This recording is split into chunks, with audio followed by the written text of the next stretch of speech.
बोलने की सज़ा होती है, जो उसने सच लिखा और सच बोला। हमारे दरमियान मौजूद हैं मोहम्मद इमरान साहब। जैसा कि अभी आपने सुना और महसूस किया कि ये हमारे नौजवान सहाफ़ी हैं, और मैं समझता हूँ कि हमारे नौजवान जो हैं उनको आगे आना चाहिए, और नौजवान जो है ना हमारे मुल्क का मुस्तकबिल हैं। अगर नौजवान आगे क्योंकि जब ये वक्त के साथ साथ हर चीज़ चेंज होती है, अगर हमारे नौजवान अच्छी सोच लेकर, मुस्बत सोच लेकर अपने मुल्क को संवारने की कोशिश करेंगे, चाहे वो किसी शोबे में ही हैं, तो मुल्क का फ़ायदा होता है। तो मैं मुस्बत से और अपने मतलब थोड़ा सा बताएं। Thank you so much Zubair साहब और इनाम साहब, आपने मौका दिया और इतनी अच्छी महफिल में शिरकत का हमें ये शर्फ बख्शा। तो ज़ुबैर साहब की मोहब्बत है कि उन्होंने इसी दरमियान में अपने हवाले से थोड़ा बताने का मौका दिया। मैं पाकिस्तान में जर्नलिज़म के शोबे से वाबस्ता रहा हूँ, और अभी भी जर्नलिज़म का एक ऐसा शोबा जिसमें पैशन ज़्यादा इन्वॉल्व होता है। तो इंशाल्लाह यहाँ पर भी कुवैत में जो पाकिस्तानी कम्युनिटी है उनके लिए अगर कुछ कर सकेंगे तो ये हमारे लिए बाइस फ़ख्र होगा। इनाम साहब, मलिक आबिद साहब और ज़ुबैर साहब, आप और बाकी भी यहाँ पर जितने दोस्त हैं, तो आप पुराने हैं, आप लोगों से भी हम रहनुमाई लेंगे, क्योंकि आप यहाँ के हालात व वाक़यात और कम्युनिटी को बड़ा अच्छा करीब से आप जानते हैं। मैं दरख्वास्त करूँगा डॉक्टर अहमद कुदवाई साहब से कि अपने कलाम से हमें नवाजें।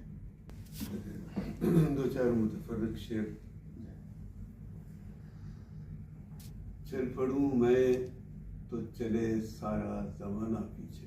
क्या बात, क्या बात, क्या बात। चल पढ़ूं मैं तो चले सारा ज़माना पीछे, रुक के दम लूं तो कहें लोग ज़माना मुझको। क्या बात, क्या बात, क्या बात, क्या बात।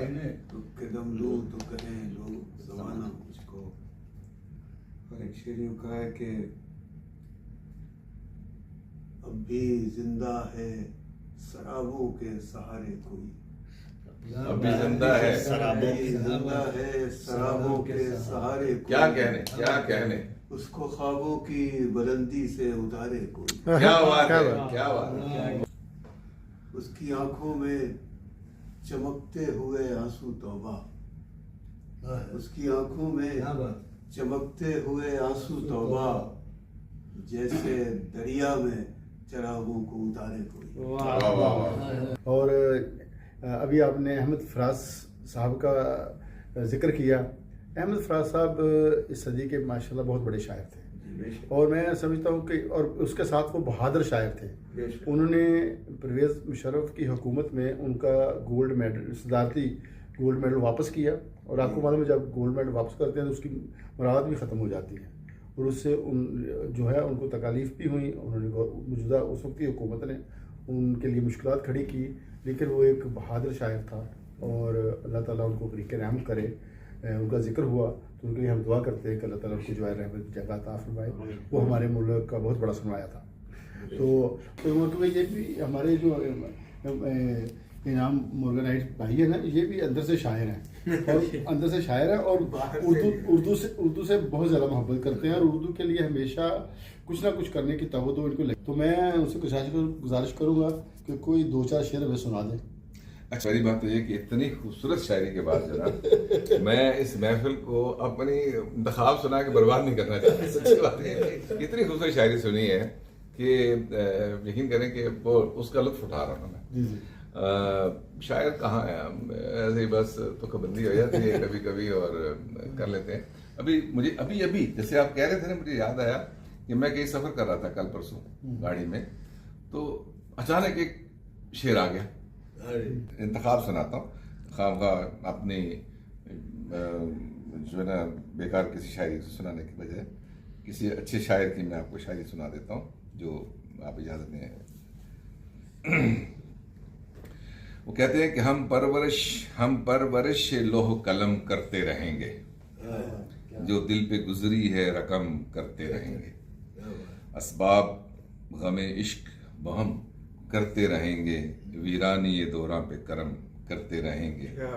हाँ तलखी अयाम अभी और बढ़ेगी सर, वो जो आप कह रहे हैं ना, हाँ तलखी अयाम अभी और बढ़ेगी, हाँ अहले सितम मश्क सितम करते रहेंगे, मंजूर ये तलखी ये सितम हमको गवारा दम है तो मदावाए आलम करते रहेंगे, बाकी है लहू दिल में तो हर अश्क से पैदा, रंग लबो रखसार सनम करते रहेंगे, एक तर्ज तगाफुल है सो वो उनको मुबारक, तर्ज तगाफुल है एक तर्ज तगाफुल है सो वो उनको मुबारक, एक अर्ज तमन्ना है सो हम करते रहेंगे। वाह वाह, बहुत माशाल्लाह। बहुत अच्छा था। सहावत के बारे में थोड़ी सी बात करता हूँ। तो सहावत के बाद यहाँ जैसे कि कुवैत में जैसे हमारे इंडिया और पाकिस्तान के लोग सहाफ़ी मौजूद हैं, सैयद रज़ा साहब जहाँ हमारे इंडिया पाकिस्तान के सोशल मीडिया के हवाले से काम कर रहे हैं, और अगर देखा जाए तो ऑफिशियली तौर पर वो नहीं हैं, लेकिन वो इतने मेहनती हैं